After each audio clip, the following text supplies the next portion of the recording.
Shunaqangi fatin matosidan yana bir ajoyib fatamizni bichib tikamiz. Yaxshi kачестводagi fatinning nomi hayal deyiladi. Ko'rib turganingizdek, shu buklovning ichida 4 qavat bo'ladi. Bismillah deb ishimizni boshlab, fatin matosini 160 cm kesib olamiz. Xuddi shu ko'rinishda yana buklov qilib olamiz.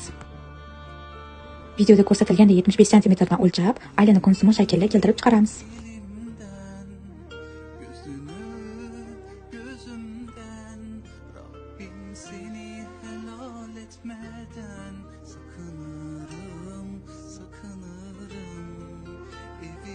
Chizib olingandan so'ng oshiqcha joylarni kesib tashlaymiz.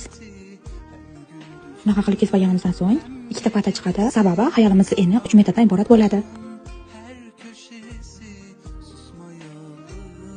Keyingi ishimiz yana xayolimizni buklov holatiga keltirib olib, bo'yiga 23 cm dan o'lchab kesib chiqamiz.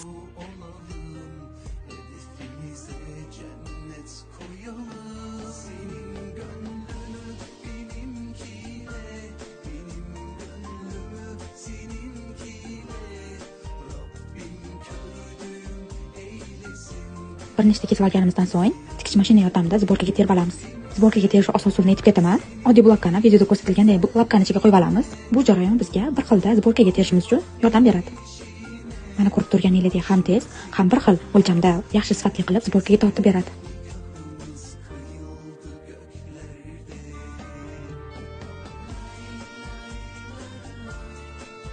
Zborkaga tortilib bo'lgan fatin matoyimizni aylana qilib kesib olingan fatin matoyimiz ustidan qo'yib tikib chiqamiz. Yana ham o'zgacha betakror bo'lish uchun terilgan zborkamiz ustidan ingichka tesmani qo'yib chiqamiz.